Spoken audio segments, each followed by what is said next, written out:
नमस्कार, आप सभी का स्वागत है हमारे खास कार्यक्रम खेती बाड़ी में। आपके साथ मैं हूं सोनाली शर्मा। दर्शकों, उत्तराखंड के चक्राता का अटाल गांव खेती किसानी के लिहाज से आज अपने आप में एक आदर्श गांव माना जाता है। देहरादून के त्योणी तहसील में आने वाले इस गांव की सीमाएं हिमाचल प्रदेश से लगती हैं। इसी गांव के एक किसान ने अपने खेतों पर ऐसा आधुनिक प्रयोग किया कि आज न सिर्फ वो अपनी आमदनी को मजबूत कर पा रहे हैं, बल्कि अपने क्षेत्र को भी बुलंदियों तक पहुंचा रहे हैं। उत्तराखंड राज्य के चक्राता का सुदूरवर्ती अटाल गांव, जिसे स्थानीय भाषा में हटाल भी कहा जाता है, आज अपने विकास की इबारत लिख रहा है।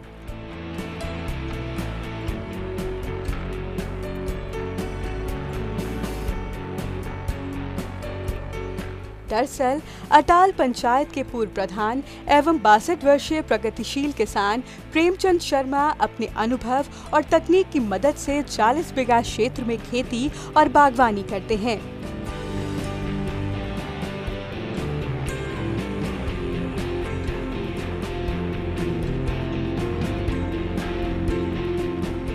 सेब की खेती में सफलता न मिलने के बाद उन्होंने अनार और आड़ू के बाग लगाए।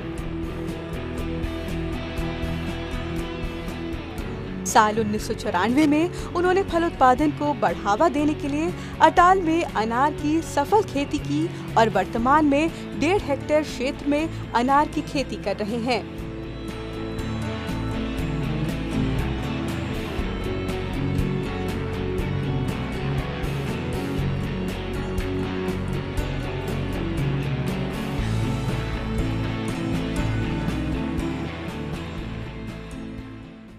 आज हम हैं उत्तराखंड के जौनसार बाबर के सुदूर अटाल गांव में, और जो हिमाचल से लगा हुआ है और जहां पहले सिर्फ परंपरागत खेती होती थी, लेकिन आज हम आपको एक ऐसे शख्स से मिलवा रहे हैं जिन्होंने क्रांतिकारी परिवर्तन खेती में लाया है।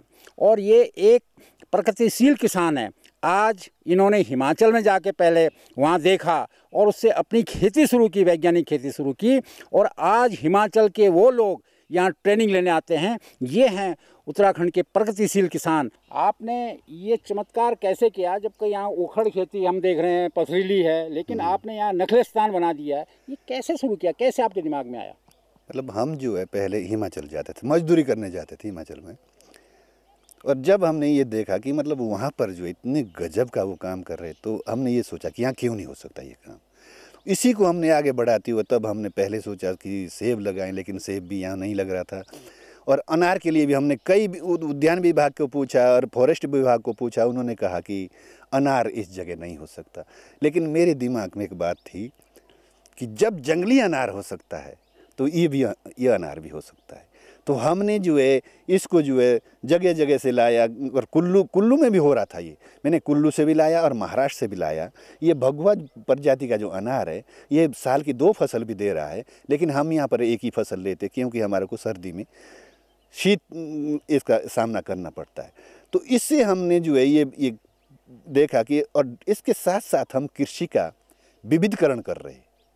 कृषि को जो हम ये नहीं कि हम एक ही इसमें अनार में ही हम रहे, अगर अनार नहीं मिला तो फिर वो साल हमारा बेकार हो जाता है। इसलिए हम बेमौसमी सब्जी को बढ़ावा देने के लिए, क्योंकि जो व्यक्ति जिसके पास कम ज़मीन है, यहाँ छोटी जोत के किसान अधिक है, और उनके लिए सब्जी ही ज़्यादा ये रखती है, क्योंकि हम सब्जी की 3 फसल ले रहे हैं और बेमौसमी सब्जी उगाते हैं। इस समय जो ये आपके सामने है गोभी, ये जो हम ये गोभी की खेती कर रहे हैं, ये उस समय आएगी जब बाज़ार में कहीं गोभी नहीं मिलेगी, तो हमको अच्छा मूल्य मिल जाता है। और इसी तरह से टमाटर है, जब टमाटर जो है पूरे शहरों में ख़त्म हो जाता है, पूरे नीचे प्लेन में, तो हमारा पहाड़ का टमाटर जाता है और हमको अच्छा रेट मिल रहा है। लेकिन इसी के साथ खेती का एक और शानदार उदाहरण पेश करते हुए ये प्रगतिशील किसान आज बड़े पैमाने पर नवीनतम तकनीक का इस्तेमाल कर टमाटर की खेती कर रहा है।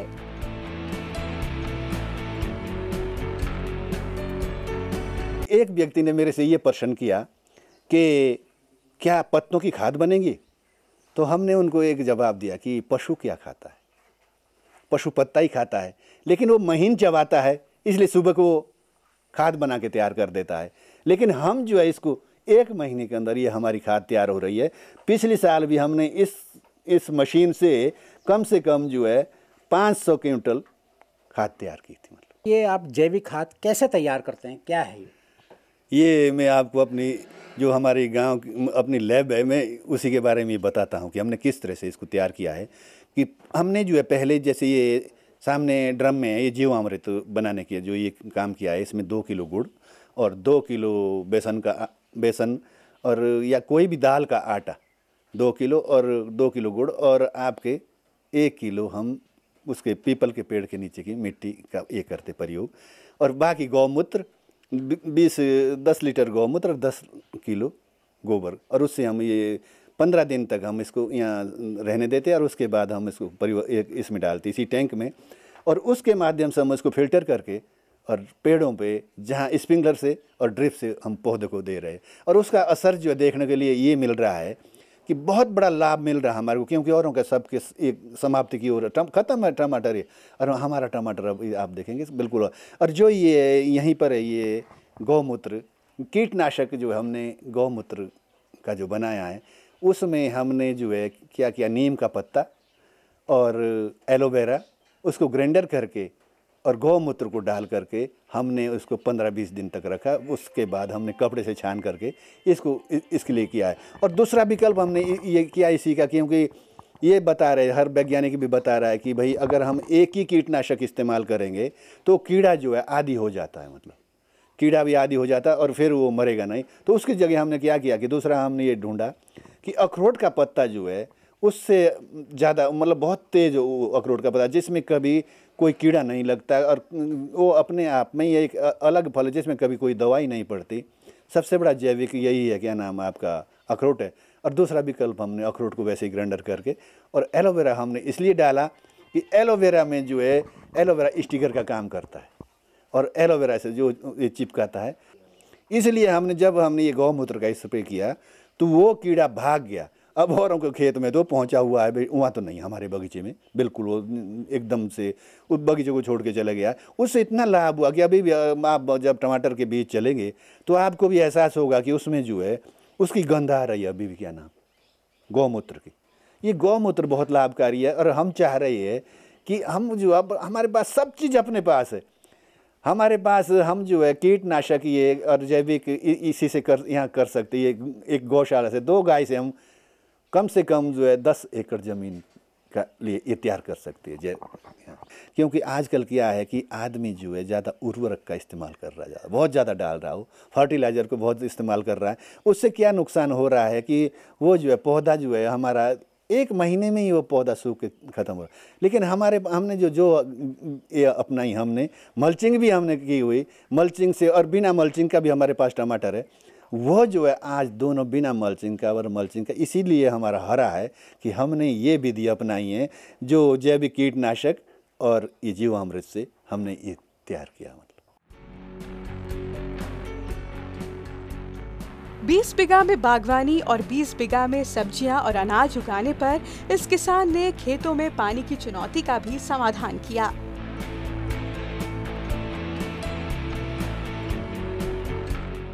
खेतों तक पानी लाने के लिए इन्होंने ड्रिप तकनीक का सहारा लिया, जिसके लिए पहाड़ में ऊंचाई पर पानी का टैंक बनाया गया। साथ ही पहाड़ों में जितने भी प्राकृतिक जल स्रोत हैं, उसके पानी को टैप कर टैंकों तक पहुंचाया गया, ताकि हर मौसम उनके खेतों तक पर्याप्त जल पहुंच सके।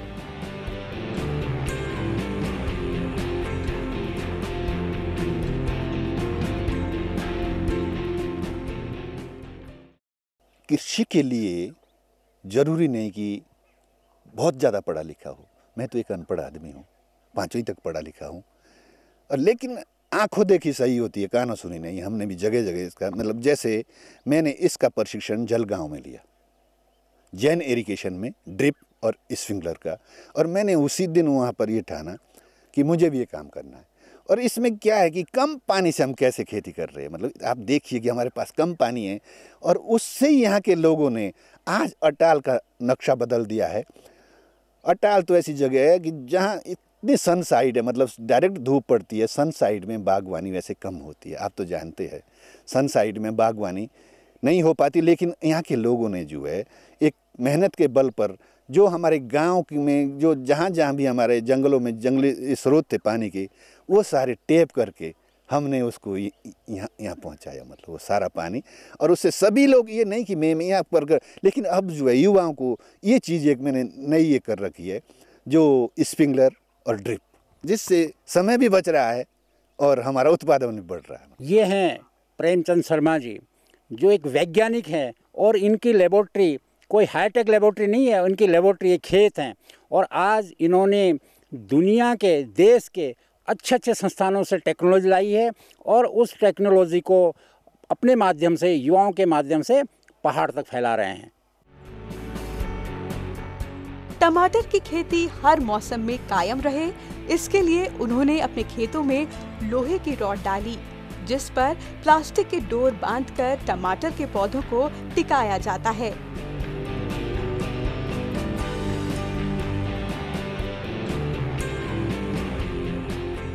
दूसरे किसानों की तुलना में वो ना तो जंगल से लकड़ी का दोहन करते हैं और एक बार लोहे की रॉड लगाने के बाद वो कई सालों के लिए लकड़ी के झंझट से भी मुक्त हो जाते हैं।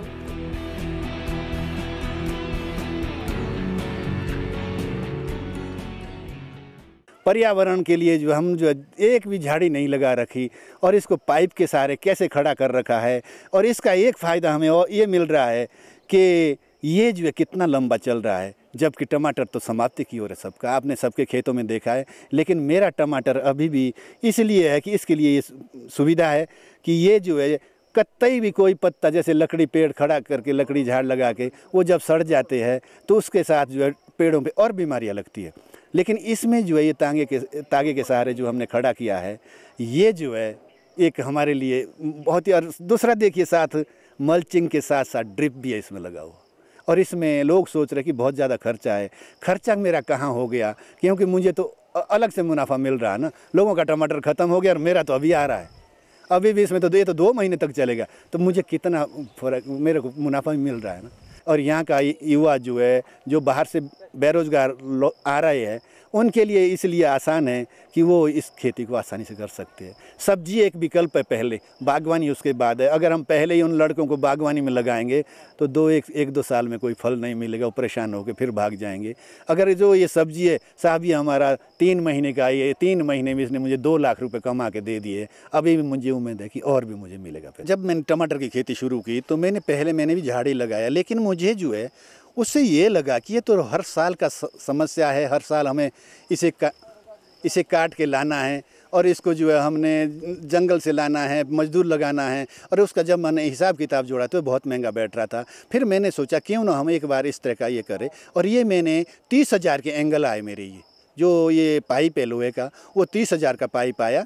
और उससे जो है ये बेनिफिट हुआ कि साहब अभी भी ये 20 साल तक चलेगी। मैंने तो कम से कम 7 परिवार को दिया साहब, रोज़गार दिया है। मैंने जो अरबी लगा रखी है, और अरबी है, सेब की नर्सरी, मैं हर काम करता हूँ। मैंने कृषि का विविधीकरण इसीलिए किया है कि अगर हमारे को टमाटर में नुकसान होगा तो हमारे को गोभी में फ़ायदा होगा, अगर गोभी में नुकसान होगा तो हमारे को जो है सेब की पनीरी में फ़ायदा होगा। मैं हर व्यक्ति को इसीलिए ये कह रहा हूँ कि हमें कृषि का विविधीकरण करना चाहिए। अगर तो जहाँ पर अगर सेब हमारा इतना लार्ज स्केल पर तैयार होता है, तब हम जो है उसका ये कर सकते कि हम विश्वास हो सकता कि भाई अब मुझे जो है ज़्यादा चिंता करने की आवश्यकता। जब तक हमारा वो चीज़ तैयार नहीं हुई, तब तक हमारे पास एक ही विकल्प है कि हम जो है सब्जी को अपनाएं और बेमौसमी सब्जी उगाएं। हमारे पास उत्तराखंडियों के पास जो है विश्व की जलवायु है साहब, ऐसा पानी किसी के पास नहीं है।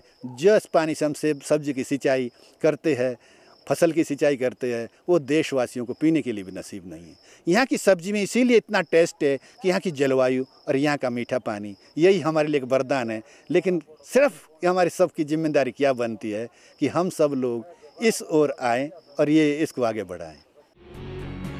यही नहीं, पौधों की जड़ों में नमी बनी रहे, इसके लिए मिट्टी के ऊपर से जड़ों को प्लास्टिक से ढक दिया जाता है।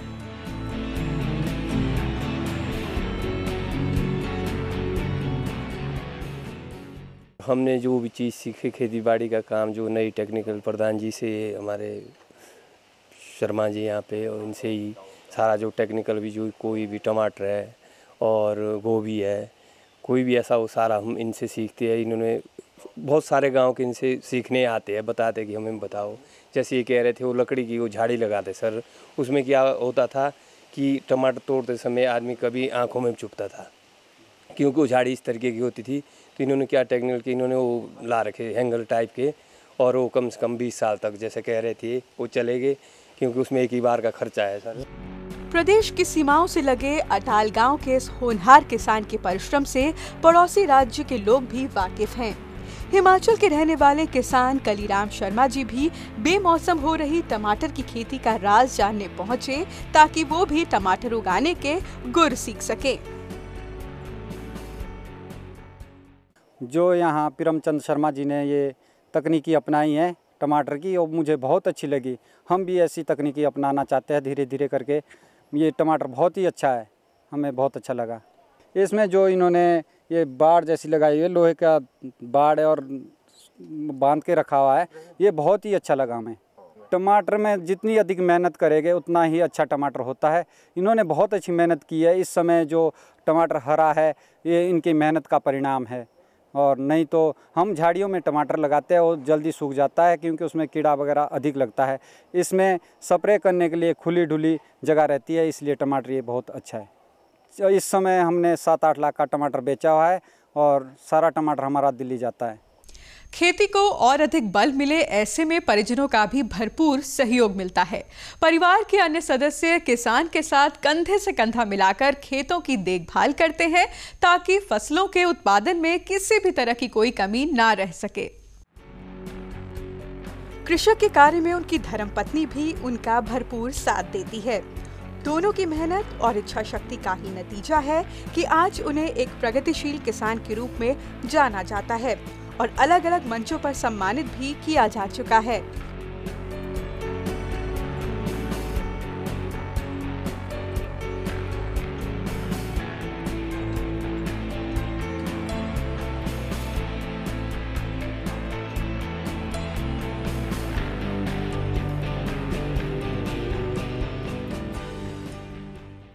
ये हैं प्रगतिशील किसान जिन्होंने शानदार काम किया है बागवानी में, शर्मा जी।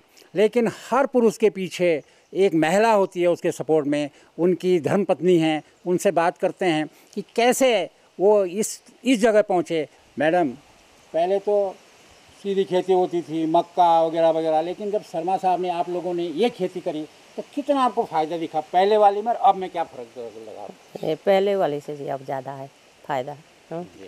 और पहले एक ही चीज़ होती थी, अब पता नहीं कितनी चीज़ होती है। सब्जी होती है और सारी चीज़ होती है, जितनी भी बागवानी की चीज़ होती है। और आपको क्या लगता है जो पहले ज़्यादा मेहनत थी या अब ज़्यादा मेहनत? अब पहले से अब ज़्यादा मेहनत है, पहले कम थी। और क्या मदद करते हैं इस खेती में आप? बस यही मदद करती हूँ मैं, अंदर की गृहिणी का जो करना है खेत में तो जा नहीं सकती, इनकी मदद वही करती है।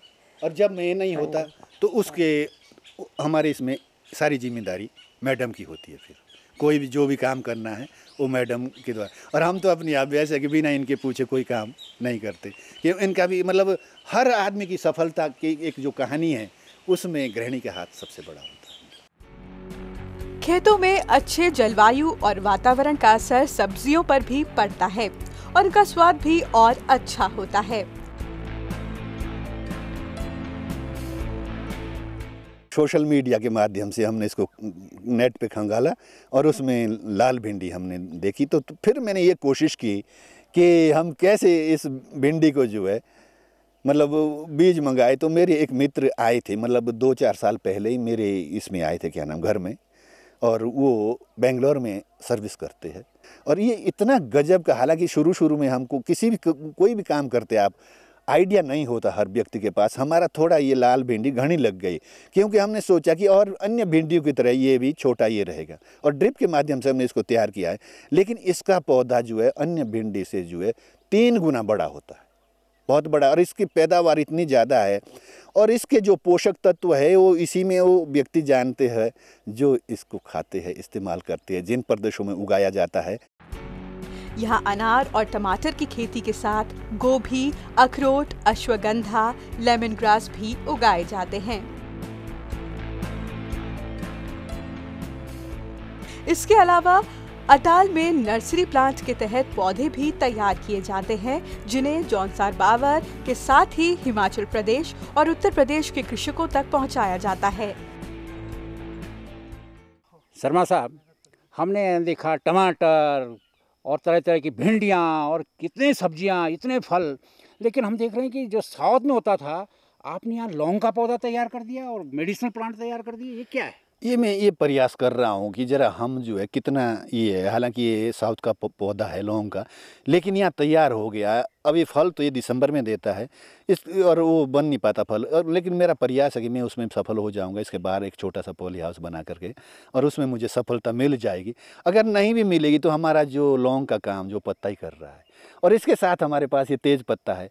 तेज पत्ता जो आप देखिए कि ये सामने तेज पत्ता है, और तेज पत्ते की एक देखिए खासियत क्या है कि साल में 3 बार पत्ता छोड़ता है, और एक ही पेड़ से जो है अगर हम इसका ये करें तो ये इन पत्तों से भी, मतलब अगर कोई बेरोजगार आदमी एक पेड़ से भी उसके पैकेट बना के तेज पत्ता बाजार तक पहुंचा सकता है। और बाकी देखिए आपकी लेमन ग्रास में हमने, मेरे पास 2 किस्म का लेमन ग्रास है, कृष्णा भी है और रामा भी है। कृष्णा ज़्यादा खुशबू वाला होता है, रामा उतनी खुशबू उसमें नहीं है। और इसको मैंने हर पेड़ के पीछे लगा रखा है। इसमें एक काम कर रहा है कि कीटनाशक भी उसकी इसमें कम आ रहा है, मतलब उसका भी हमें एक बेनिफिट मिल रहा है। और एक बात मैं आपको ये बताऊं कि पेड़ों के नीचे जो है खेती नहीं होती है, कोई भी फसल नहीं उगा सकते। उसका मैंने ये विकल्प ढूंढा कि क्यों ना हम इसको ये करें, क्या नाम हो, जैसे हमने पीपल और अखरोट के पेड़ के नीचे हल्दी का ये लगाया, मैंने हल्दी की खेती की। और हल्दी की खेती करने के लिए जो है ऊपर से घास की मल्चिंग करनी पड़ती है, नहीं तो खेती नहीं होती। और मुझे इसमें ये बेनिफिट रहा कि हल्दी लगा के, और जब अखरोट के और उसके पीपल के पत्ते झड़ते हो, पूरा मल्चिंग का काम कर रहे हैं। और इतना मुझे उसमें गोबर खाद डालने की आवश्यकता ही नहीं है कि हर साल इतना पत्ता पड़ रहा है कि हमको वो पूरा खाद का काम कर रहा है। और इसी तरह से हमारे पास तुलसी है, और तुलसी का ये उसकी मैं चाय, लेमन ग्रास और तुलसी की चाय की कोशिश में हूँ। और गिलोह है, गिलोह साथ लगाया हो, क्योंकि हर आदमी जो है गिलोह के लिए जो है ये कह रहा है कि आज तो पूरी दुनिया में गिलोह ने तहलका मचाया। जौनसार बावर के ग्रामीण इलाकों में अधिकांश लोगों की आजीविका खेती बाड़ी और बागवानी पर निर्भर है। करीब 2 लाख की आबादी वाले जनजातीय क्षेत्र में 60% लोग कृषि बागवानी से परिवार का गुजारा चलाते हैं। खेती में किए गए इस नवाचार के जरिए अब यहाँ का किसान मौसम की बेरुखी से पार पाते हुए परंपरागत खेती के अलावा नकदी फसलें उगाकर अपनी आय के साधनों को सुदृढ़ कर रहा है। राष्ट्रीय पुरस्कार से सम्मानित अटाल के ये प्रगतिशील किसान आज हमारे राज्य के लिए ही नहीं बल्कि देश के कई किसानों के लिए भी प्रेरणा का स्रोत हैं। उनकी मेहनत और प्रयोग आज न सिर्फ खेती किसानी को नई दिशा दे रहे हैं बल्कि स्थानीय लोगों के लिए भी अवसर प्रदान कर रहे हैं। उम्मीद करते हैं आपको हमारा ये खास कार्यक्रम पसंद आया होगा। फिलहाल के लिए दीजिए इजाजत। नमस्कार।